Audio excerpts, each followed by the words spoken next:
Ya, bismillah, assalamualaikum warahmatullahi wabarakatuh. Kembali lagi channel ini di Bimbingan Belajar Ar-Rayhan. Nah, di video kali ini kita akan melanjutkan part keempat dari prediksi soal KSMMI Matematika Terintegrasi tahun 2024. Pada video kali ini kita akan bahas 3 buah soal lagi terkait tentang soal yang berhubungan dengan sholat. Nah, penasaran nggak tuh soal apa saja yang akan kita bahas pada video kali ini? Tetapi sebelum itu, kalau misalnya kalian yang menonton video ini tetapi belum subscribe channel ini, subscribe dulu sekarang karena kalian bisa ketinggalan video-video selanjutnya kalau misalkan kalian belum subscribe ya. Kalau misalkan sudah di subscribe, jangan lupa untuk berlangganan minimal juara tingkat kabupaten. Kenapa? Karena nantinya akan ada beberapa video eksklusif yang hanya bisa dinonton oleh kalian yang join di program membership Bimbingan Belajar Ar-Rayhan. Jadi caranya silahkan klik tombol gabung di tombol subscribe video ini ya.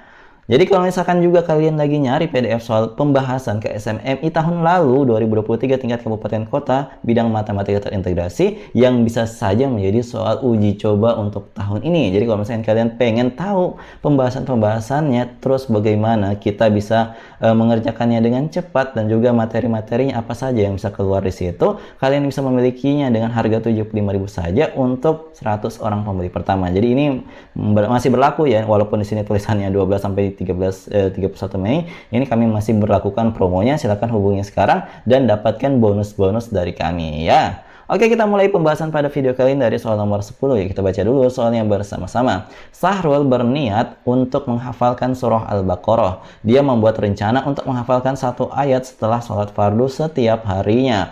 Waktu yang dibutuhkan Sahrul untuk menghafal surah tersebut adalah titik-titik hari. Nah, untuk menyelesaikan soal ini tentu kamu harus tahu berapa ayat dari surah Al-Baqarah ini. Nah, ternyata banyaknya ayat dari surah Al-Baqarah yang hendak dihafalkan oleh si Sahrul ini totalnya adalah sebanyak 286 ayat. Nah, jadi sangat penting buat kalian untuk menghafalkan banyaknya ayat dari masing-masing surah dalam Al-Quran, karena nantinya kayak seperti ini, angka-angka pada soal itu diganti dengan banyaknya ayat urutan surah dalam Al-Quran seperti itu. Jadi harus kalian hafalkan dengan baik ya. Kemudian di sini ada juga dikatakan dia menghafalkan 1 ayat setelah sholat fardu setiap harinya. Nah, tentu kalian tahu ya banyaknya sholat fardu tiap harinya, yaitu sebanyak 5 kali sehari. 5 kali sehari apa saja? Subuh, kemudian zuhur, asar, maghrib, dan juga isya. Jadi kita ketahui bersama sholat fardu itu 5 kali sehari. Maka dari itu untuk mendapatkan waktu yang dibutuhkan Sahrul untuk menghafalkan surah tersebut, kita tinggal bagi aja banyaknya ayat dari surah Al-Baqarah ini sebanyak 286. Kita coba bagi dengan angka 5, yaitu 5 kali sehari. Setiap itulah dia menghafalkan ya setelah sholat fardu. Maka dari itu kita bagi, kita dapat di sini yang terdekat 28, terdekat bagi 5 dapatnya 5 ya, 5 kali 5 25. Dan kita kurangi dapatnya 3 turun 6 sebagai bantuan, 36 bagi 5 yang terdekat adalah 35, itu adalah 7 kali 5. Kemudian ini kita kurangi dapatnya 1, sisa 1 ini kalau misalkan kita lihat ini kan berarti 57 hari dia gunakan untuk menghafalkan sampai 285 ayat. 57 hari. Nah, dia kan setelah dia menghafalkan di 57 hari ini sampai di sholat isya, dia ternyata masih butuh 1 hari tambahan untuk menghafalkan 1 sisanya itu. Maka kita harus menjumlahkan lagi dengan tambahan 1 hari agar dia bisa menguasai dan menghafalkan secara keseluruhan surah Al-Baqarah tadi. Maka di sini kita jumlahin lagi dengan 1, kita dapat total harinya adalah sebanyak 38 hari. Maka di sini jawaban yang tepat dari soal ini adalah opsi D, yaitu 58 hari waktu yang dibutuhkan oleh si Sahrul untuk menghafalkan keseluruhan surah Al-Baqarah ini ketika dia menghafalkannya itu setelah sholat fardu tiap harinya. Jadi dia masih butuh tambahan 1 hari ya, walaupun kita tahu bersama hasilnya itu 57, sekian. Jadi kita bulatkan ke atas, dapat deh jawabannya 58. Semoga kalian paham ya. Kita lanjutkan ke soal selanjutnya. Tetapi sebelum itu, kalau misalkan kalian lagi nyari buku persiapan KSM yang full latihan soal original yang tidak bisa kalian dapatkan di buku-buku lainnya, kalian bisa memiliki buku ini dengan mengecek link yang ada di kolom deskripsi. Silahkan cek, kemudian kalian beli, kalian bisa mendapatkannya untuk digunakan belajar di rumah maupun bersama guru kalian. Oke, di sini kita lanjutkan ke soal nomor 11. Yuk kita baca dulu soalnya bersama-sama. Dian sedang belajar mempraktikkan sholat tarawih dan witir dengan total 23 rakaat. Ia membaca 1 surah pendek yang dihafalnya di setiap rakaat sholat. Surah Al-Kautsar dibaca Dian sebanyak 3 kali, sedangkan surah lainnya dibaca tidak sebanyak surah Al-Kautsar tadi. Banyak surah yang dihafal Dian paling sedikit adalah titik-titik surah. Nah, untuk menjelaskan soal ini, kan di sini adalah satu-satunya surah yang dibaca sebanyak 3 kali, itu adalah surah Al-Kautsar saja. Maka kita catat untuk surah Al-Kautsar dia membacanya itu sampai 3 kali ya, berbeda dengan surah-surah lainnya. Berarti untuk surah lainnya ini paling banyak berapa kali dia bacakan? Berarti kan dia paling banyak membaca 2 kali.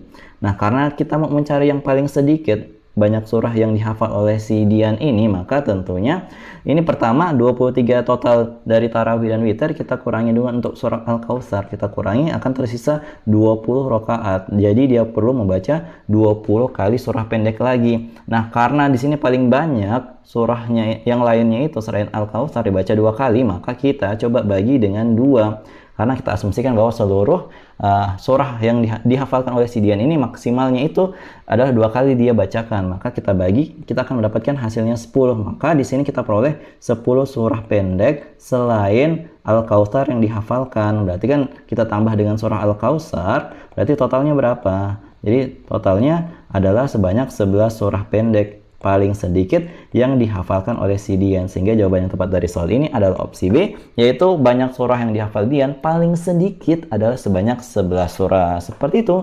Semoga kalian paham ya untuk penjelasan soal kali ini. Oke, kita lanjutkan ke soal berikutnya. Nah, tetapi sebelum kita melanjutkan ke pembahasan soal selanjutnya, di sini bimbingan belajar Ar-Rayhan itu menyediakan ya materi agama Islam yang sesuai dengan kisi-kisi KSM 2024, bisa digunakan untuk tingkatan MI, MTS dan juga MA. Harga-harganya tertera tersedia dalam bentuk PPT dan PDF, cocok banget buat kalian rekan-rekan guru untuk digunakan pembinaan KSM di sekolahnya, maupun untuk kalian juga para peserta bisa dibaca-baca di rumah, di HP, tablet ataupun di laptop kalian. Kalau misalkan kalian berminat, silakan hubungi Mimin di 087860622162. Kalau misalkan kalian membeli banyak, kami akan memberikan diskon khusus buat kalian. Oke, kita lanjutkan ke soal selanjutnya. Di sini kita baca dulu soalnya bersama-sama. Banyaknya faktor positif dari 210 yang habis dibagi X, di mana X merupakan jumlah rakaat sholat maghrib dan asar adalah titik-titik. Nah, di sini kan ada angka 210. Kita mau cari banyaknya faktor positif yang habis dibagi dengan X, tapi kita belum mengetahui nilai X-nya. Nah, ternyata dikatakan nilai X yang merupakan jumlah rakaat sholat maghrib dan asar. Kita ketahui bersama sholat maghrib itu adalah 3 rakaat, sedangkan untuk sholat asar itu adalah 4 rakaat. Kita jumlahin aja di sini, dapatnya totalnya adalah 7 rakaat. Berarti dapat kita simpulkan bahwa nilai X-nya adalah 7. Berarti di sini kita mau mencari faktor positif dari 210, banyaknya itu berapa yang habis dibagi oleh angka 7. Nah, kita cari dulu ya faktor positifnya dengan cara kita cari faktorisasi primanya dulu. Nah, berarti di sini kalau kita mau mencari faktorisasi prima dari 210, caranya kita pakai pohon faktor bisa. Jadi dibagi 2 dapatnya 105, kemudian dibagi 3 dapatnya 35, kemudian dibagi oleh 5 dapatnya 7. Berarti faktorisasi primanya 2 pangkat 1 kali 3 pangkat 1 kali 5 pangkat 1 kali 7 pangkat 1. Nah, karena kita mau mencari yang merupakan bilangan yang habis dibagi 7, banyaknya faktor positif yang habis dibagi 7, maka dari itu kita keluarkan 7-nya, kita faktorkan keluar 7-nya sedemikian sehingga nanti yang tersisa hanyalah angka selain angka perkalian 7-nya. Nah, ketika 7-nya itu kita keluarkan dan kemudian kita menjadikan dia pengali wajib dari angka-angka yang lain, maka nanti sudah dijamin bahwa semua angka-angka yang akan kita hitung banyaknya ini dijamin bahwa dia habis dibagi oleh 7. Maka di sini kan yang tersisa tinggal 3 pangkat 1, 2 pangkat 1, dan juga 5 pangkat 1. Kita masing-masing ambil pangkat-pangkatnya ini dengan menggunakan rumus menghitung banyaknya faktor positif. Jadi caranya kita ambil pangkat-pangkat pengali dari faktorisasi primanya selain yang 7 tadi ya. Maka di sini kita jumlahin 1 masing-masing pangkatnya itu, maka di sini kita akan peroleh 1 tambah 1 kali 1 tambah 1 kali 1 tambah 1 dari masing-masing pangkatnya ditambahin dengan 1. Maka di sini kita dapat 2 kali 2 kali 2 dapat jawabannya adalah 8. Ternyata ada 8 banyak faktor positif yang habis dibagi oleh 7 pada jawaban soal kali ini, sehingga jawaban yang tepat dari soal ini adalah opsi C, yaitu 8 banyaknya faktor positif dari 210 yang habis dibagi 7. Seperti itu. Kalau misalkan yang ditanya adalah secara keseluruhan faktor positifnya berapa, berarti kita ambil juga pangkat dari 7-nya ini, berarti nanti dikaliin lagi dengan 2 dapatnya 16. Tapi yang dicari ini khusus adalah yang bisa dibagi oleh 7, maka yang 7 ini, pangkatnya 7 ini kita nggak ambil sebagai pengali juga gitu ya. Semoga kalian paham untuk penjelasan soal kali ini. Nah, jadi itu dia tadi 3 buah latihan soal yang kita bahas pada video kali ini. Semoga kalian paham. Kalau misalkan kalian butuh latihan soal, di sini Mimin sudah siapkan sebuah latihan soal. Silahkan kalian kerjakan. Kalau misalkan kalian sudah menemukan jawabannya berapa, silahkan komen di kolom komentar. Jawaban paling tepat dan paling cepat akan kami sematkan di kolom komentar. Oke? Silahkan kerja. Jadi kalau misalkan kalian peserta dan pejuang KSMMI 2024 bidang matematika, kalau misalkan kalian ingin les bimbel online dari kami, kalian bisa mendaftarkannya, hubungi nomor Mimin, dan kalian bisa memilih paket yang kalian sukai ya, silakan. Jadi kalau misalkan kalian suka dengan video ini, jangan lupa like, share, and subscribe channel ini, dan jangan lupa nyalakan bel notifikasi untuk mendapatkan pemberitahuan lebih awal. Oke, sampai jumpa di video selanjutnya. Wassalamualaikum warahmatullahi wabarakatuh. Bye-bye.